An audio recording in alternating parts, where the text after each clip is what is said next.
Praise the Lord.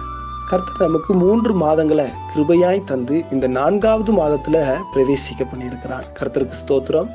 இந்த மாதத்தின் வாக்குத்தத்த வசனமாக ஏசாயா 40வது அதிகாரம் 31வது வசனத்தில், கர்த்தருக்கு காத்திருக்கிறவர்களோ புது பலன் அடைந்து கழுகுகளைப் போல செட்டைகளை அடித்து எழும்புவார்கள். அவர்கள் ஓடினாலும் இளைப்படையார்கள், நடந்தாலும் சோர்வடையார்கள். இந்த ஏசாயா 40வது அதிகாரத்தை தொடங்கும் பொழுது, என் ஜனத்தை ஆறுதல் படுத்துங்கள், என் ஜனத்தை தேற்றுங்கள் என்று சொல்லி இந்த அதிகாரம் தொடங்குவதை பார்க்கிறோம். யாரை கர்த்தர் ஆறுதல் படுத்துகிறார்? யாரை கர்த்தர் தேற்றுகிறார்? கர்த்தருக்கு காத்திருக்கிறவர்களை கர்த்தர் ஆறுதல் படுத்துகிறார். அவர்கள் எப்படி காத்திருக்கிறார்கள்? கழுகோடு கர்த்தர் ஒப்பிடுகிறார். இந்த கழுகு 40 வயது வரை நன்றாக வாழ்கிறது. 40 வயதுல அதன் இறகுகள் எல்லாம் விழுகிறது, அழகு விழுகிறது, நகங்கள் எல்லாம் கீழே விழுகிறது. இப்படிப்பட்ட சூழ்நிலையில அந்த கழுகு உயரமான கண்மலைக்கு சென்று அது காத்திருக்கிறது. அது ஒரு ராஜாளி கழுகாய் மாறுபடியாய் காத்திருக்கிறது. அது புது பலனை பெற்றுக்கொண்டு அது செட்டைகளை அடித்து முன்பு பறந்ததை காட்டிலும் உயரையிலிருந்து பறக்கிறது. அதுதாங்க கர்த்தருக்கு காத்திருக்கிறவர்களுக்கு கர்த்தர் ஒரு புது பலனை கொடுக்கிறார். அவர்கள் ஓடினாலும் இளைப்படையார்கள், நடந்தாலும் சோர்வடையார்கள். இவர்கள் கர்த்தருக்கு காத்திருக்கிற ஒரு அனுபவத்தை உடையவர்கள். கர்த்தருடைய வார்த்தையும் நம்மை ஆசீர்வதிக்கும்படியாய் காத்திருக்கிறது. இதை எரேமியா 32வது அதிகாரம் 14வது வசனத்துல எரேமியா கிட்ட கர்த்தர் சொல்லுகிறார்.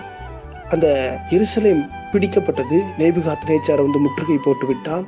ஆனாலும் அந்த இடத்தை அங்கு அந்த தேசத்துல ஒரு இடத்தை நீ வாங்கி அதை ஒரு மண் பாண்டத்துல வை, அநேக நாட்களாய் இருக்கும்படிக்கு அந்த சாசனத்தை ஒரு மண் பாண்டத்துல வை. ஏனெனில் இந்த தேசத்துல வீடுகளும் நிலங்களும் திராட்சை தோட்டங்களும் மீண்டும் வாங்கப்படும், மீண்டும் நல்ல விலைக்கு வாங்கப்படும்.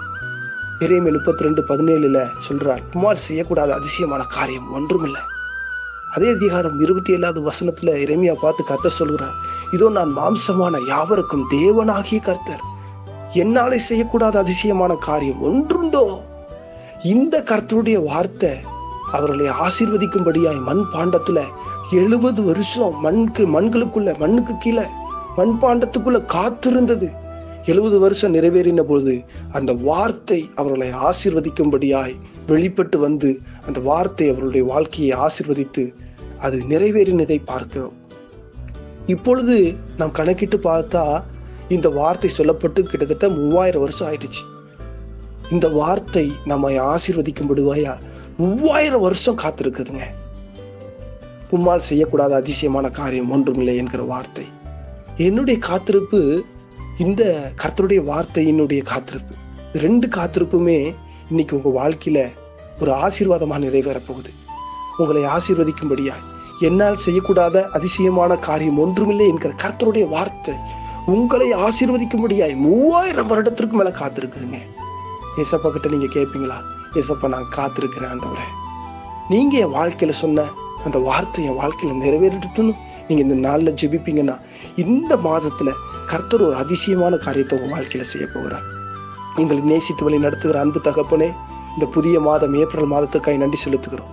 இந்த மாதத்துல உம்மால் செய்யக்கூடாத அதிசயமான காரியம் ஒன்றுமில்லை என்கிற வார்த்தை நிறைவேறுவதாக. கர்த்தருக்கு காத்திருக்கிறவர்கள் அவர்கள் புது பலனை அடைவார்கள். புது பலனை தாங்க. கழுகுகளை போல செட்டைகளை அடித்து எழும்பட்டும். ஓடினாலும் இளைப்படையாத அனுபவம், நடந்தாலும் சோர்வடையாத அனுபவத்தை கொடுத்து இந்த ஜெபத்தை செய்கிறவர் நீங்க ஆசீர்வதிங்க, கிருபையாய் நடத்துங்க.